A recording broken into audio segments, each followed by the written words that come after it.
ooh, this is our grandma type politician. Oh, she's all nice. No, she can crush Ocasio-Cortez, okay? She can end her career like that. Alexandria Ocasio-Cortez, rising millennial star, or someone about to fall flat on their face?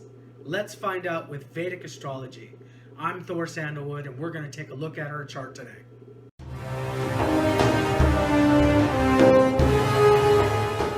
So I have her chart pulled up, and you guys can take a ride with me on this Vedic Astrology tour that we're about to go on. I'm using Kala Vedic Astrology Software. That is what's going to help me look at Ocasio-Cortez's chart. Right off the bat, I see that she's a Scorpio ascendant.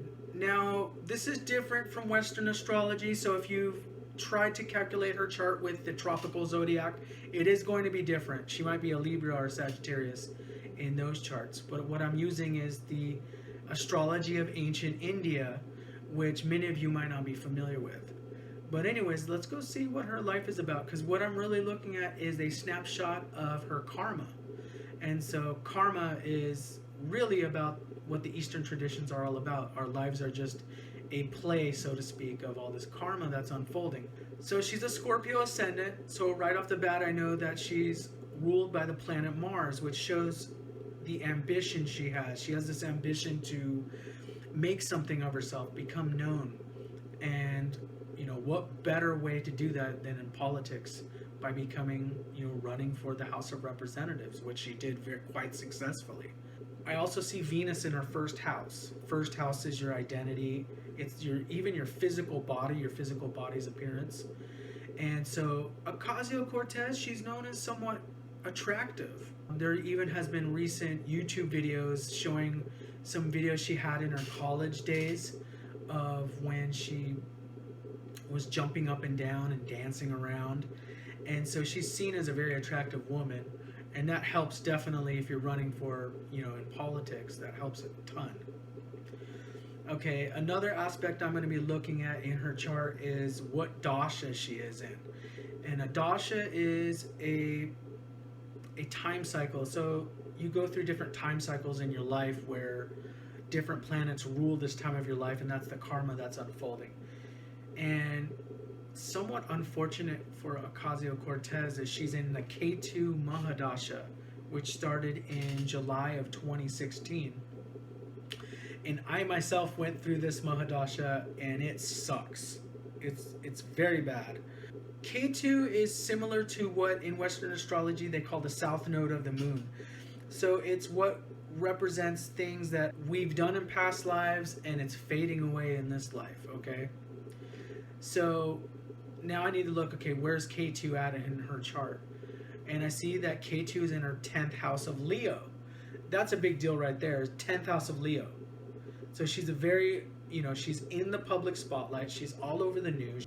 What I'm seeing the problem is that with Ketu being in her 10th house, this is showing that this is, she might have actually been very famous in past lives, but it's not really the focus of her lifetime right now. So if we look at where's her focus is actually Rahu in the 4th house. And that means being at home, taking care of the family, taking care of the house, those kind of matters. So what I'm seeing in her chart is I'm leaning towards that this might be a one-term representative. I don't think she's in Ketu Mahadasha, and Ketu is the karaka of cutting things off or cutting things out, things becoming scattered. I think that Ocasio-Cortez is not going to rise to much prominence, actually. I'm seeing that she might actually be a flash in the pan politically. Okay, another thing I'm seeing about Ocasio-Cortez's chart, her 6th house, what represents her enemies, is Aries, ruled by the planet Mars. Just like her ascendant is ruled by Mars, her enemies are also ruled by Mars. They're powerful. They can crush her. So Nancy Pelosi, she might look like, ooh, this is our grandma type politician. Oh, she's all nice. No, she can crush Ocasio-Cortez, okay? She can end her career like that. So don't underestimate Nancy Pelosi and the power of the other politicians involved. So I think that she's not, I think she might be a one-term representative, and I think she got in, she's going to find out that she's not as interested in this stuff as she thought she would be. So, you know, in her mind, she might have thought, okay, I'm going to rise to the top. I'm going to be a rising star. And now that I'm in this House of Representatives, there's a lot of committee meetings. There's a lot of times where we're just discussing policy and law and financial things with the country, taxes, and all sorts of that kind of stuff. And she might actually become very bored with all this kind of minutia of government and somewhat being in the bureaucracy, so to speak. So I think she's going to become very unhappy in these next few years. She might think that, like, she might have come in thinking that this was going to be way better than it actually is. So I see she's going to be very unhappy. Keyword dissatisfied with everything that's happening.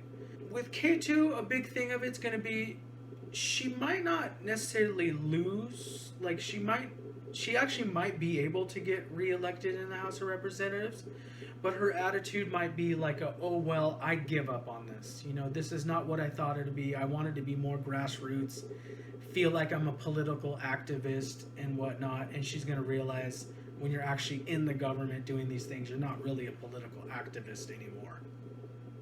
And that's the truth. You're not a political activist.